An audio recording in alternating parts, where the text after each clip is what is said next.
copotnya tangan sendiri. Ya, sebagai tugas kami di program Guru Penggerak.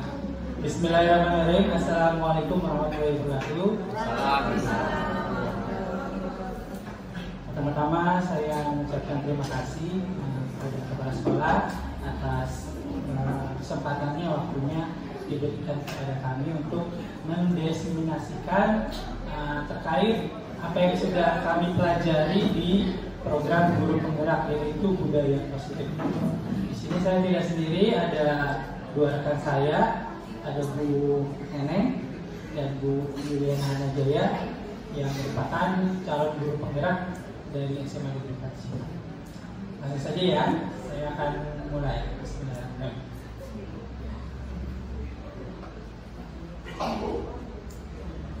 Ya, jadi yang akan kami sampaikan itu terkait budaya positif ya. Di modul budaya positif ini banyak yang hal pengetahuan baru yang kami pelajari ya terkait budaya positif, diantaranya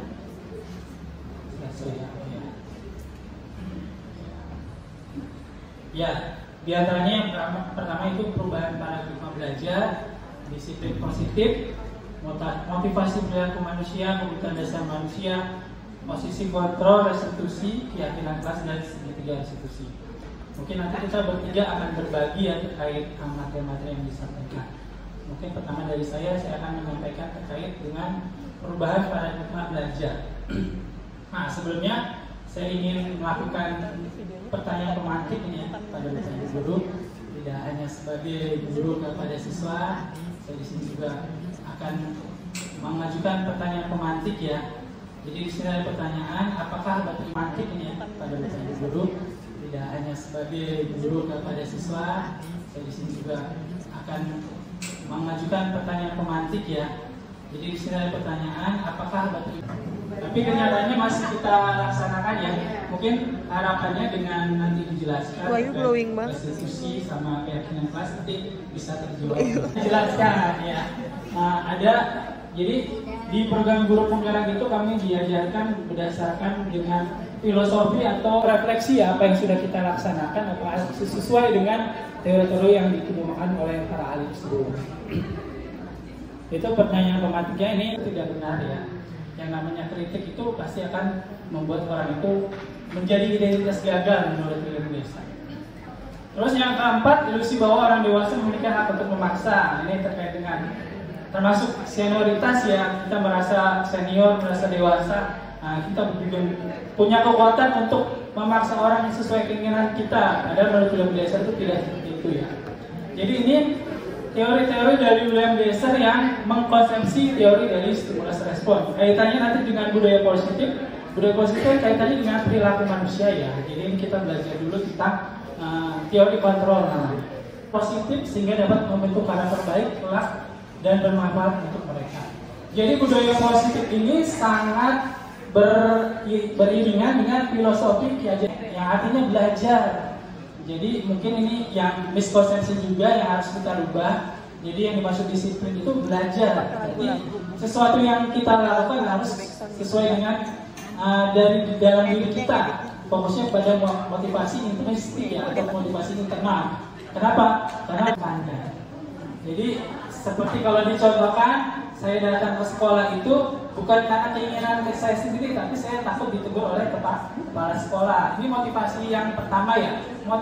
Motivasi yang kedua itu disebabkan karena faktor eksternal, yaitu ingin mendapatkan penghargaan atau pujian dari orang lain.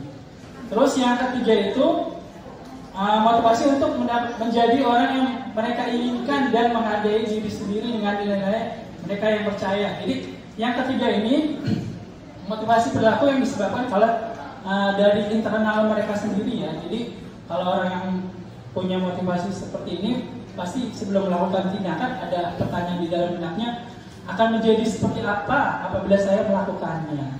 Seperti itu. Misalkan saya datang ke sekolah, memang saya punya keinginan, misalkan ingin mendisiplinkan diri atau ingin menjadi teladan kepada murid-murid saya. Budaya positif, kaitannya budaya positif itu lebih mengarah pada motivasi yang ketiga. Jadi kita sebagai guru sebaiknya menuntun siswa dalam hal belajar atau disiplin itu selalu mengingatkannya atau memberikan motivasinya untuk menumbuhkan nilai-nilai motivasi yang ada dalam dirinya. Nah, jadi setiap manusia itu berperilaku berdasarkan atas kebutuhan dasar manusia itu ada 5. Yang pertama, kebutuhan bertahan hidup, kasih sayang, penguasaan, kesenangan, dan kebebasan ya. Jadi kalau salah satu negatif ya, nanti saya contohkan. Nah ini contohnya misalkan ada suatu kondisi di kelas, namanya Ibu Ambar ya, guru wali kelas 2A di SD Pelita, sedang bingung menghadapi ulas salah satu murid di kelasnya, Doni. Beberapa anak di kelasnya telah datang padanya dan mengeluhkan situasi seperti Ibu Ambar. Apa yang Anda lakukan? Menurut Anda kira-kira apa alasan Doni melakukan hal ini? Kalau sesuai dengan apa teori yang kebutuhan dasar, kita sebagai guru harus tahu dia kebutuhan dasar apa yang tidak terpenuhi ya. Nah, ini dalam kasusnya kalau menurut 5 kebutuhan dasar ya.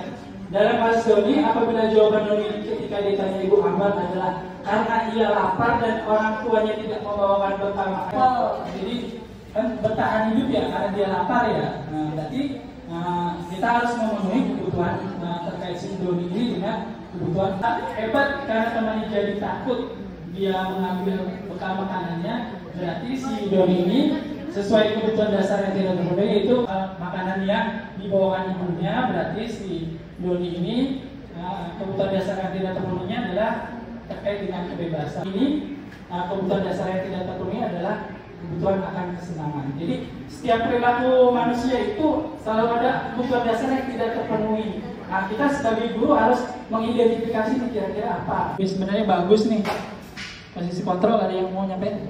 Bukannya posisi kontrol nontonin video. Hah? Guru itu ada 5 ya. Jadi nanti mungkin ini sebagai pembelajaran kita biar pemahaman kita tuh bertambah terkait penindaknya. Kelima ini bisa diterapkan ya, bisa diterapkan sesuai dengan keinginan kita. Tapi setiap poin-poin ini, setiap posisi kontrol ini mempunyai dampak. Posisi kontrol. 5 posisi kontrol dalam persepsi adalah proses perjalanan saat bersalah. 3. Posisi teman. 4. Posisi pemantau atau monitor. Dan 5. Posisi manajer. Untuk lebih memahami kelima posisi tersebut, mari kita saksikan kasus ini.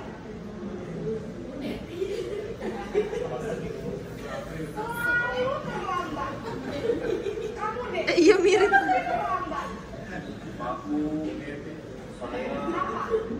Apa coba?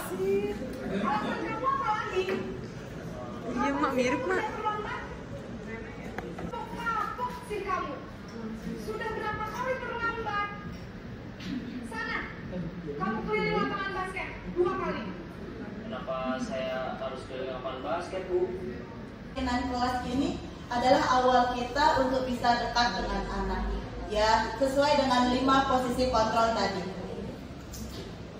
Rancangan ini sebetulnya saya buat berdasarkan rancangan aksi nyata yang sudah diupload di modul 1.4 pada bagian materi antar koneksi ya.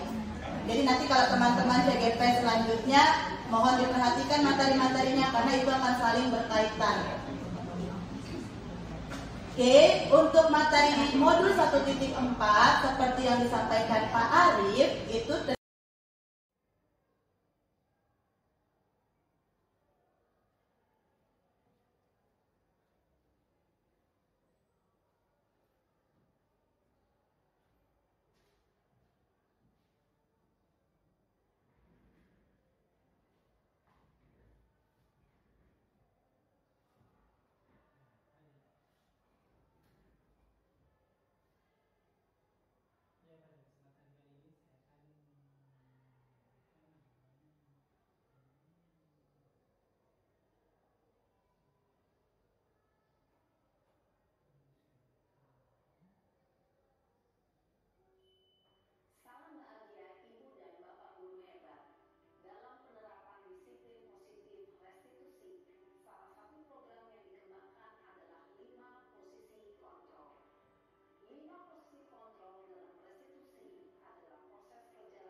kamera sudah ready ya. Mohon izin Bapak Ibu ya, sebagai tugas kami di program berikutnya. Bismillahirrahmanirrahim. Assalamualaikum warahmatullahi wabarakatuh. Pertama-tama saya mengucapkan terima kasih kepada Sholat atas kesempatannya, waktunya diberikan kepada kami untuk mendesiminasikan terkait apa yang sudah kami pelajari di program. Pak Arif itu Oke, baiklah. Setelah penyampaian dari teman saya yaitu Pak Arif Setiohadi, maka presentasi dilanjutkan oleh saya pribadi mengenai isi dari modul 1.4 budaya positif, diantaranya disiplin positif dan nilai-nilai kebajikan universal, serta teori motivasi, hukuman, dan penghargaan, termasuk di dalamnya ada restitusi. Itu semua dibahas kembali dalam bentuk penguatan apa yang telah disampaikan oleh Pak Arif sebelumnya.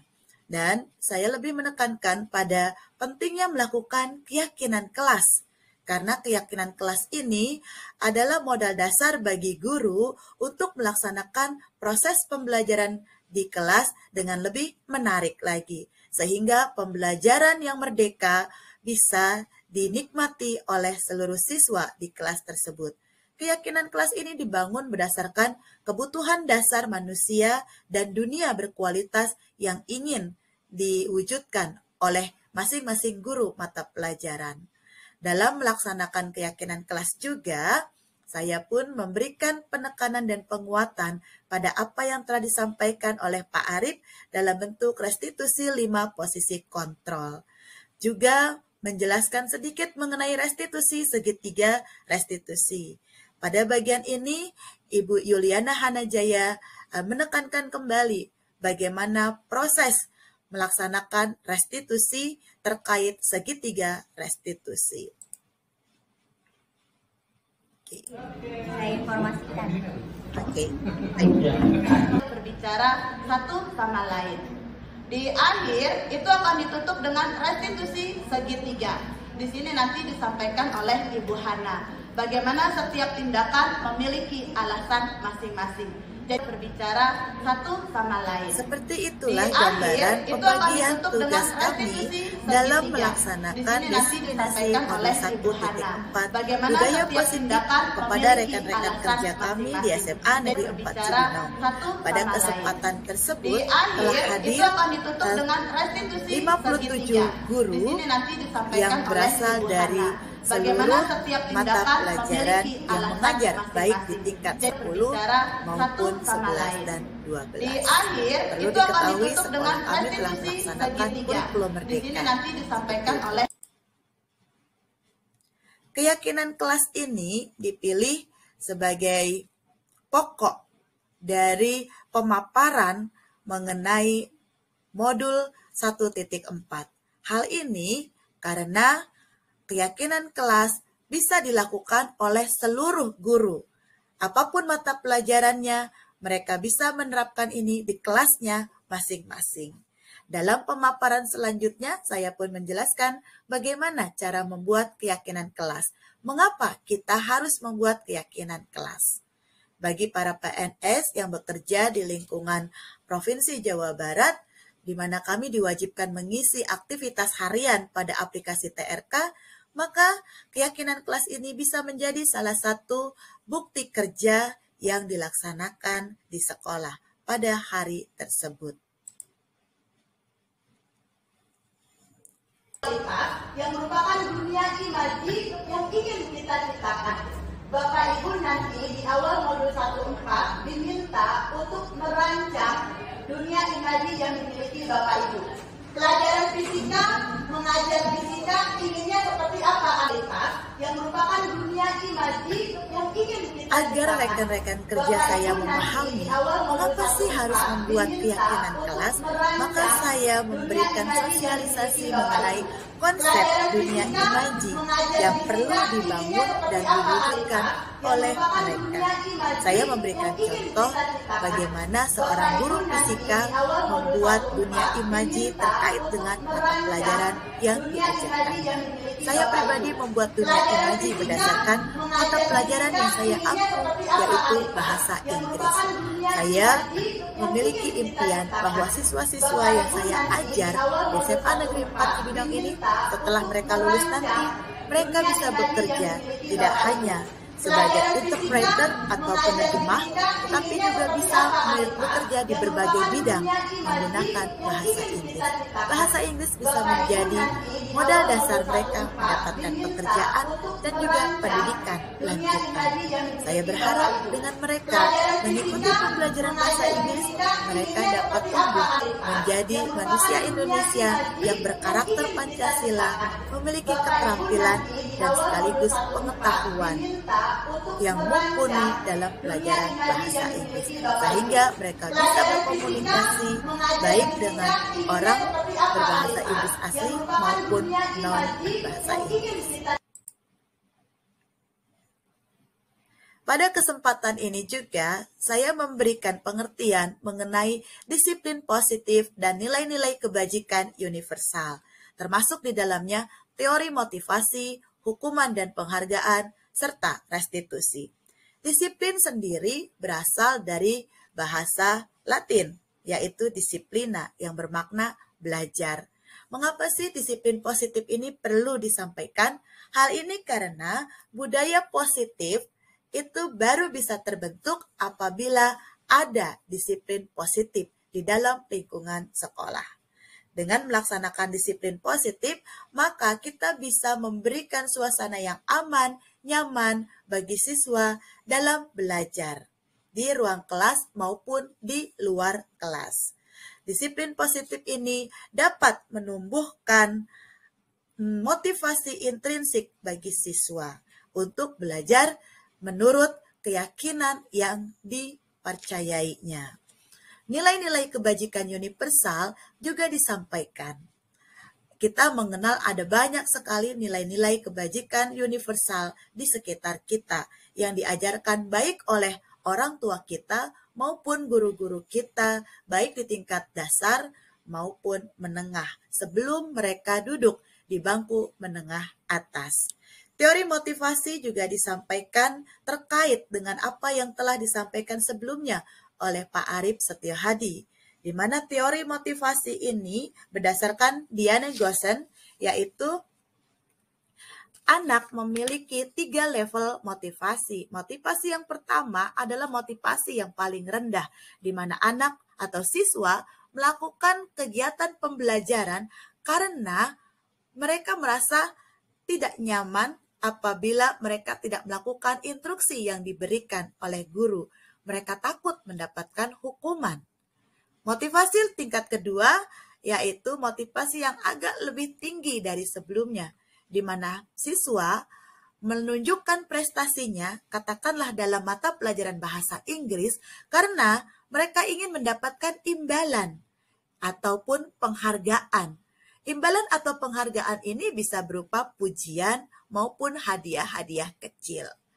Nah, motivasi yang diharapkan muncul dalam diri siswa adalah motivasi tingkat terakhir, yaitu siswa dapat mewujudkan keinginannya sendiri di mana ia menghargai dirinya sendiri. Ia mau belajar, baik itu pelajaran bahasa Inggris, ekonomi, maupun agama, karena mereka merasa mereka membutuhkannya dan mereka yakin mereka bisa mengikutinya dan mereka bisa menggunakan ilmu tersebut untuk kepentingan dan dalam memenuhi kebutuhan dasarnya di masa yang akan datang. Mengenai hukuman dan penghargaan, disampaikan pula tentang stimulus respon terkait dengan kontrol teori. Di sini disampaikan pula ilusi bagaimana kita selama ini berada dalam miskonsepsi, yaitu kita merasa bahwa kita sebagai guru berhasil mengontrol siswa. Kita juga merasa bahwa penguatan positif yang dilakukan baik secara reguler maupun tentatif bersifat efektif dan bermanfaat. Dan terakhir, kita pun merasa bahwa ketika kita memberikan kritik maupun menimbulkan rasa bersalah kepada diri siswa, itu kita sedang berusaha untuk menguatkan karakter. Ketiga hal tersebut sebetulnya hanyalah ilusi, artinya tidak benar. Sebetulnya yang memberikan kita kemampuan untuk mengontrol diri siswa adalah siswa itu sendiri. Mereka memberikan kesempatan kepada kita untuk mengontrol diri mereka sendiri. Dan hal itu terbukti ketika kita melakukan permainan dalam hal mengepal kedua tangan kita. Seperti itu. Penghargaan. Ternyata ketika kita memberikan penghargaan kepada siswa, secara tidak langsung kita justru melakukan hal-hal yang seharusnya tidak perlu kita lakukan. Mengapa? Karena menurut Alfie Kohn pada teori hukuman dan penghargaan, pemberian hukuman dan penghargaan ini bersifat jangka pendek dan jangka panjang, memberikan pengaruh yang cukup lumayan bermakna dan berkesan dalam hal mempengaruhi tingkat keberhasilan dari proses pembelajaran itu sendiri. Pengaruhnya tidak begitu baik sebetulnya. Termasuk juga ketika kita terus-menerus melakukan penghargaan atau memberikan penghargaan, itu tidak efektif. Mengapa demikian? Karena siswa merasa mau melakukan hal tersebut karena mereka ingin mendapatkan penghargaan dari kita selaku guru. Ketika kita lupa ataupun tidak memberikan penghargaan, maka mereka berhenti melakukan tindakan-tindakan yang terpuji misalnya. Dengan seringnya kita memberikan hukuman maupun penghargaan, kita telah mengurangi ketepatan, kreativitas, dan juga keingintahuan yang dimiliki oleh siswa. Mereka menjadi tumpul kreativitasnya. Kenapa begitu? Karena mereka hanya mau melakukan atas dasar keinginan untuk mendapatkan penghargaan atau menghindari hukuman itu sendiri. Restitusi disinggung dalam hal bagaimana guru menempatkan diri dalam 5 posisi kontrol dan juga bagaimana cara guru menyelesaikan masalah menggunakan segitiga restitusi. Yaitu pertama, guru perlu menstabilkan identitas. Yang kedua, guru perlu memvalidasi tindakan yang salah. Dan yang ketiga, guru perlu menanyakan keyakinan kelas maupun keyakinan sekolah kepada siswa yang bersangkutan.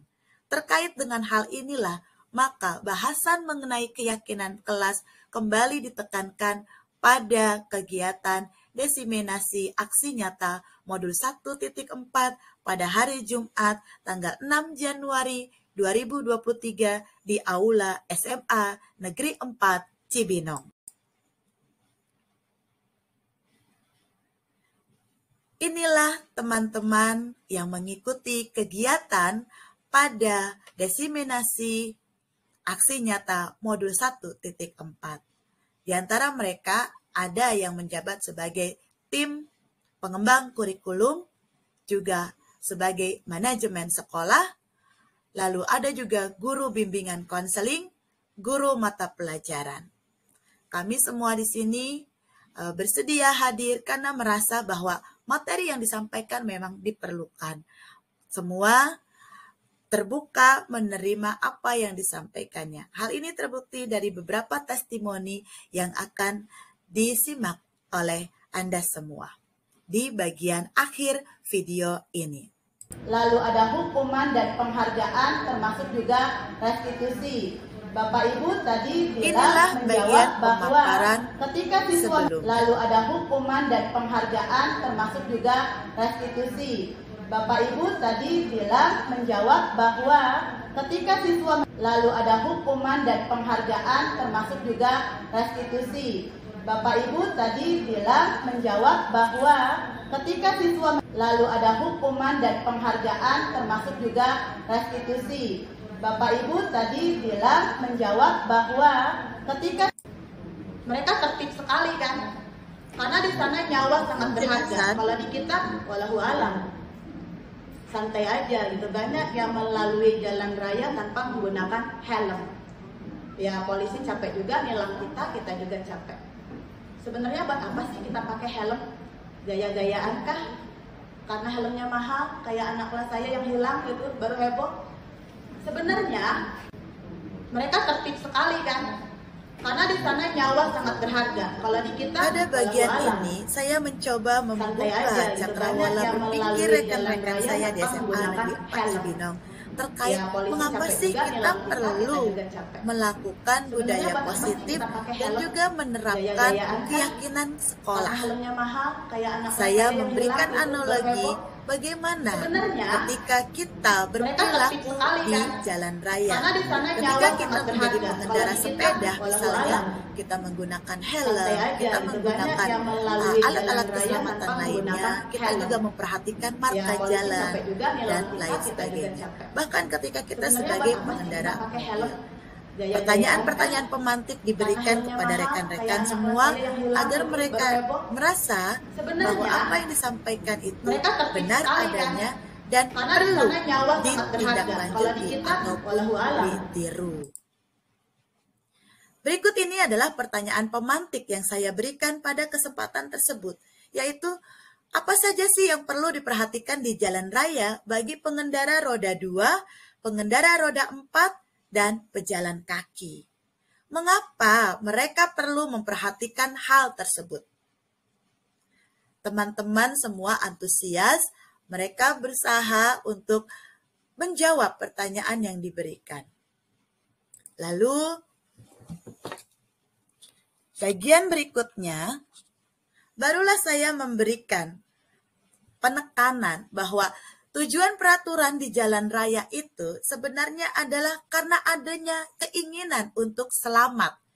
Para pengendara sepeda, sepeda motor, bahkan juga mobil ingin mereka berjalan di jalan raya tanpa mengalami sesuatu yang merugikan dirinya, kendaraannya, ataupun orang lain. Kata selamat ini terkait dengan nilai-nilai keselamatan.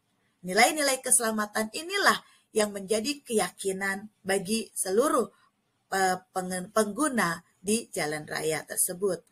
Keyakinan ini merupakan nilai-nilai kebajikan universal yang disepakati baik secara tersirat maupun tersurat.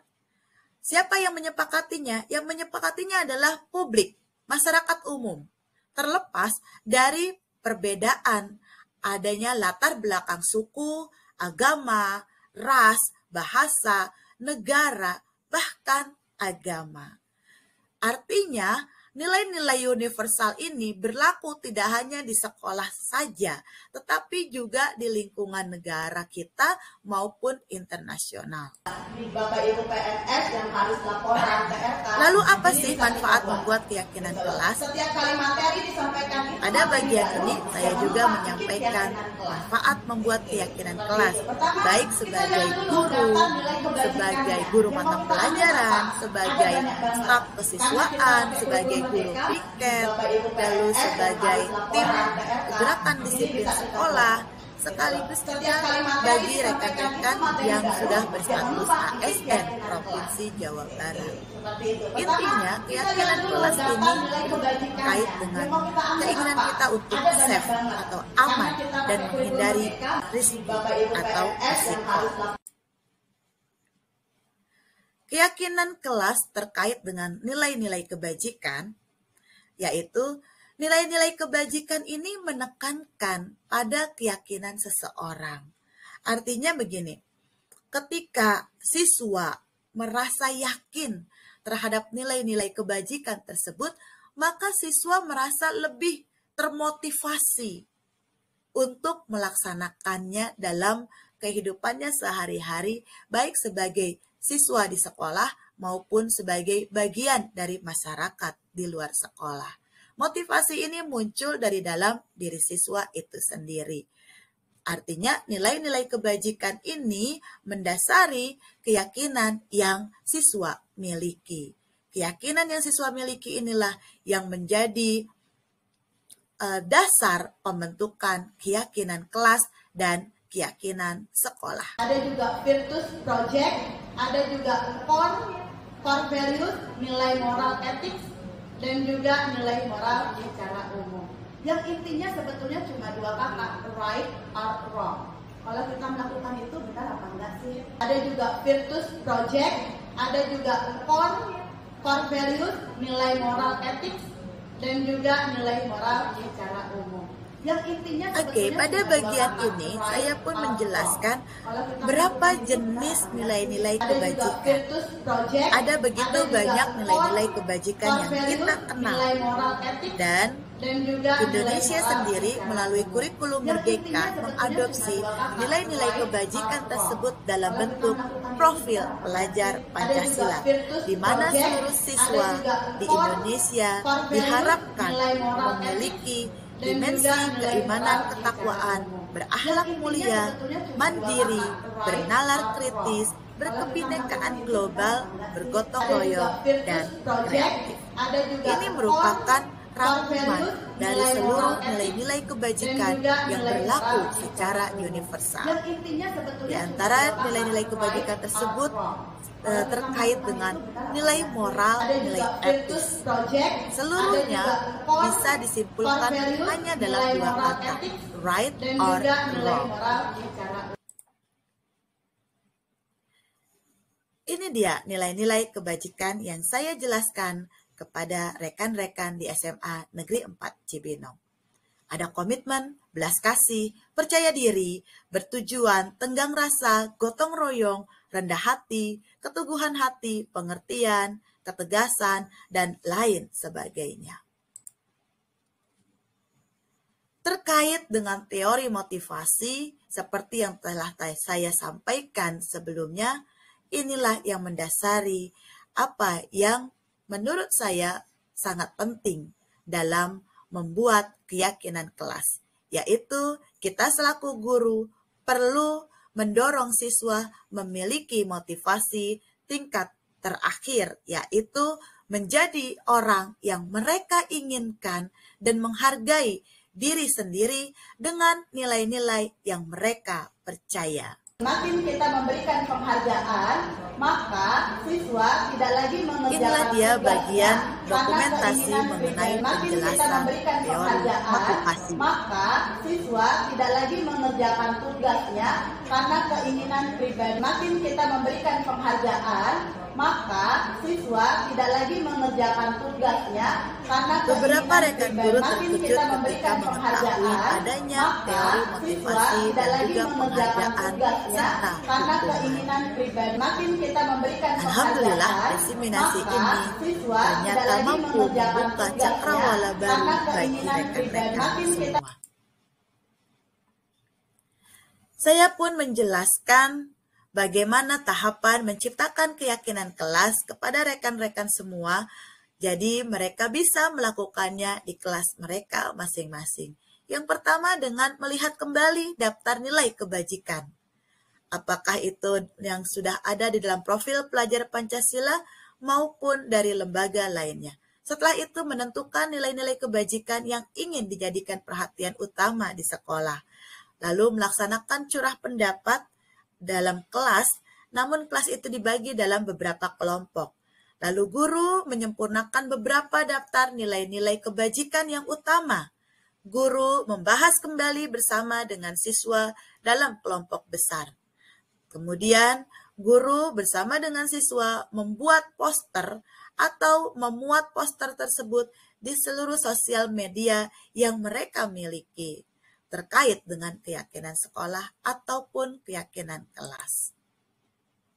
Secara rinci, pembentukan keyakinan sekolah atau kelas ini disampaikan bahwa keyakinan kelas bersifat lebih abstrak daripada peraturan.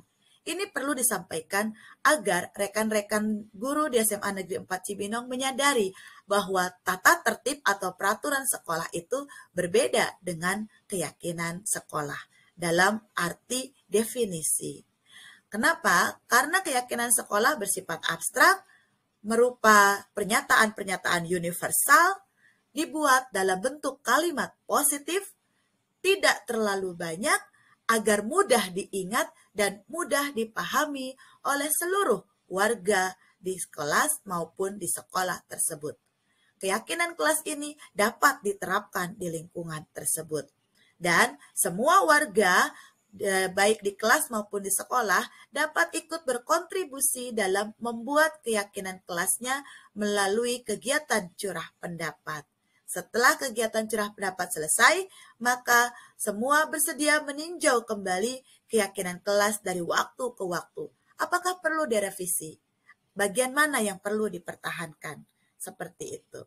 Mengapa? Karena kita semua wajib menyadari bahwa pendidikan dan kehidupan ini bersifat dinamis.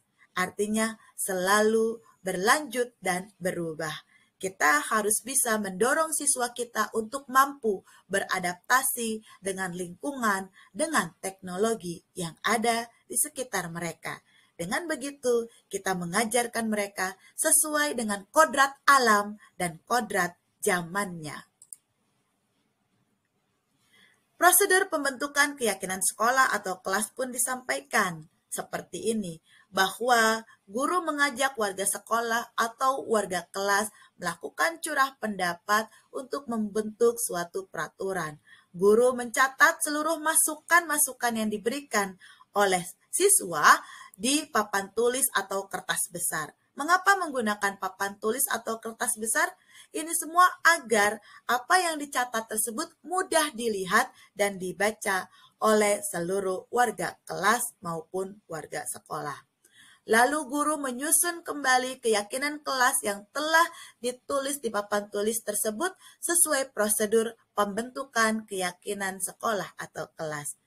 Apabila di sana ada kalimat negatif, maka guru pun perlu mengajak siswa mengubahnya menjadi kalimat positif. Contoh, ada kalimat jangan berlari di kelas atau koridor. Jangan membuang sampah, misal seperti itu. Itu perlu diganti dengan kalimat positif menjadi berjalanlah di kelas, berjalanlah di koridor, buanglah sampah di tempatnya, dan sebagainya. Guru perlu mengajak siswa untuk meninjau dan menemukan nilai kebajikan atau keyakinan yang dituju dari peraturan tersebut. Masukkan semua keyakinan tersebut sesuai dengan daftar kesepakatan. Tinjau kembali seluruh kesepakatan yang ada. Diperas lagi. Artinya apabila itu terlalu banyak, maka itu perlu dibuat simple. Ambil 3-7 keyakinan saja. Agar sesuai dengan prinsip keyakinan kelas atau sekolah tadi, yaitu mudah dipahami, mudah diingat, mudah diterapkan. Untuk mengikat seluruh warga kelas maupun warga sekolah dalam menaati dan menjalankan keyakinan kelas ataupun keyakinan sekolah yang telah dibuat bersama, maka ajaklah semuanya untuk menandatangani kesepakatan tersebut. Lekatkan hasilnya di tempat yang mudah dilihat. Misalkan kalau di kelas, ya berarti di dinding kelas. Pastikan bahwa bagian tersebut adalah bagian yang paling mudah dilihat oleh seluruh warga kelas. Kegiatan-kegiatan pendalaman mengenai keyakinan kelas ini bisa dilakukan di kelas masing-masing. Misalnya dengan melakukan kegiatan tampak seperti dan kegiatan tidak tampak seperti. Kita mengajak siswa untuk menggali lagi apa sih yang harus dilakukan oleh siswa. Apa yang menjadi kewajiban siswa, apa yang menjadi hak siswa di kelas. Termasuk juga apa yang menjadi hak guru dan kewajiban guru. Ini bisa dituangkan dalam kegiatan tugas saya, tugas kamu, tugas guru, tugas murid. Contohnya, tugas guru mengajar, mendidik, menjawab pertanyaan, membimbing, memberi nilai, mengatur kelas, dan sebagainya. Tugas murid, belajar, mencoba, mengerjakan tugas, menghasilkan yang terbaik, lalu mengikuti peraturan, menjalankan keyakinan kelas, mendengarkan penjelasan guru, memeriksa tugas kembali sebelum diserahkan, dan sebagainya.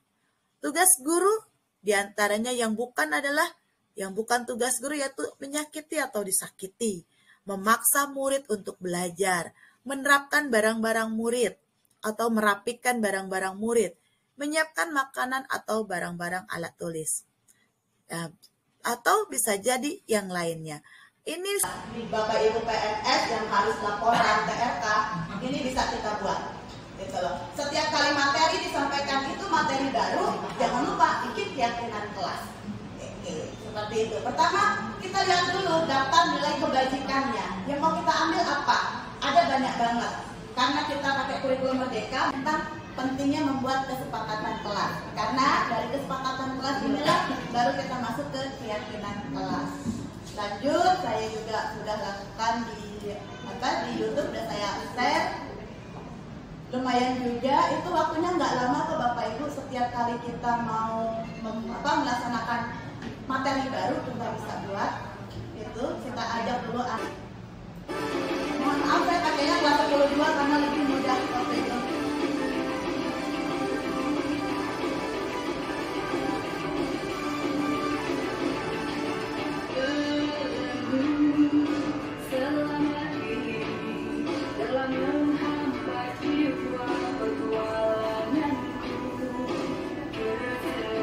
Tentunya juga saya berterima kasih dengan Bapak Ibu Guru yang mau mendukung kami, khususnya pada saat ini adalah memberikan waktu untuk bersama-sama melakukan praktek aksi nyata ataupun berbagi praktik baik. Nah, Bapak Ibu, saya bagian restitusi. Restitusi adalah sebuah disiplin positif, Bapak Ibu. Tadi sudah disampaikan oleh Pak Arif, metode berpihak pada murid. Boleh dilanjut? Nah, sekarang sebagai pemantik nih, kenapa sih kita harus mengganti hukuman dengan restitusi? Mari kita cari tahu Bapak Ibu hebat. Karena dengan hukuman, sesuatu yang menyakitkan harus terjadi. Dan dengan hukuman juga, itu membuat anak sakit Bapak Ibu. Sakit baik fisik maupun hati untuk jangka waktu lama. Selanjutnya, anak membenci kedisiplinan. Lalu mereka melakukannya dengan paksaan, bukan karena kesadaran. Lalu mendorong anak menyakiti diri sendiri dan juga konsep diri yang buruk. Anak belajar untuk menyembunyikan kesalahan, jadi cenderung bohong gitu karena dia mau menutupi kesalahannya. Dan juga emosi yang dialami adalah marah, merasa bersalah, dipermalukan, dan merasa tak dihargai. Nah, ini saya nih, kan ada tugas nih calon guru penggerak membuat trapesium usia. Ini waktu saya SMP, ini pas sekarang saya. Ternyata peristiwa bernuansa negatif itu ada di memori saya selama 36 tahun. Dari umur 14 tahun kejadiannya sampai sekarang masih membekas. Ya, boleh lanjut lagi, Miss? Nah, apa yang membekas? Dulu saya ada pelajaran seni musik. Kalau Bapak Ibu tahu, ini ya yang seumuran dengan saya itu garis. Jadi saya udah gemeteran tuh kalau udah mau pelajaran seni musik ya, karena saya paling nggak bisa kalau misalnya dikasih nada do re mi fa sol la si do harus dirubah langsung jadi not balok. Saya kebagian tangan begini terus dipukul, puk gitu ya. Sampai sekarang rasa ketakutan dan rasa malu itu masih terasa gitu. Jadi kenapa harus mengganti hukuman dengan restitusi? Boleh lanjut lagi? Atau anak untuk memperbaiki kesalahan mereka, lanjut Miss, sehingga mereka bisa kembali pada kelompok mereka dengan karakter yang lebih kuat. Restitusi merupakan proses kolaboratif yang mengajarkan murid mencari solusi atas masalah mereka, membantu murid berpikir tentang mereka ingin menjadi orang seperti apa. Itu adalah tujuan yang mulia. Bagaimana mereka harus memperlakukan orang lain. Ya, ini dia segitiga restitusi. Di dalam segitiga restitusi itu ada, boleh lagi Miss? Pertama, menstabilkan identitas. Kedua, validasi kesalahan. Ketiga, menanyakan keyakinan. Nah, teman-teman, Bapak Ibu guru hebat, pada tahap menstabilkan identitas, ini guru menyampaikan bahwa setiap orang pasti pernah melakukan kesalahan. Bapak Ibu ada yang nggak pernah salah? Boleh angkat tangan? Yang pernah salah boleh angkat tangan? Ya, kita semua pasti pernah melakukan kesalahan. Jadi kita menstabilkan identitas murid dengan mengatakan, nah, kamu bukan satu-satunya yang pernah melakukan kesalahan. Lalu di tahap validasi tindakan yang salah, kita diskusi dengan anak kita, dengan murid kita untuk menemukan dapatkan apa yang dia butuhkan, tapi dengan cara yang lebih efektif. Lalu di tahap menanyakan keyakinan, tadi disampaikan oleh Bu Neneng ya, bahwa di kelas dibentuk yang namanya keyakinan kelas. Nah, pada tahap yang menanyakan keyakinan ini, guru menanya kepada murid, keyakinan kelas apa yang sudah disepakati, dan tentunya dalam hal ini dilanggar ya. Lalu kita menanyakan, kamu ingin menjadi anak yang seperti apa, menjadi orang yang seperti apa. Nah, sebelum kita masuk ke selanjutnya, kita ingat lagi yang tadi disampaikan Pak Arief mengenai kebutuhan dasar. Kalau menurut Maslow, kebutuhan itu, maaf saya cepet-cepet ya, kebutuhan fisiologis, kebutuhan rasa aman, kebutuhan rasa memiliki dan kasih sayang, kebutuhan penghargaan, kebutuhan akan aktualisasi diri. Kalau di guru penggerak itu dibagi menjadi 3, kebutuhan kasih sayang dan rasa diterima, kebutuhan penguasaan, dan kebutuhan kebebasan dan kesenangan.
Perkenalkan, nama saya Marco Polo Sinaga dari SMA Negeri 4 Cibinong, akan melakukan testimoni dari CGP Angkatan 4 atas nama Pak Arif.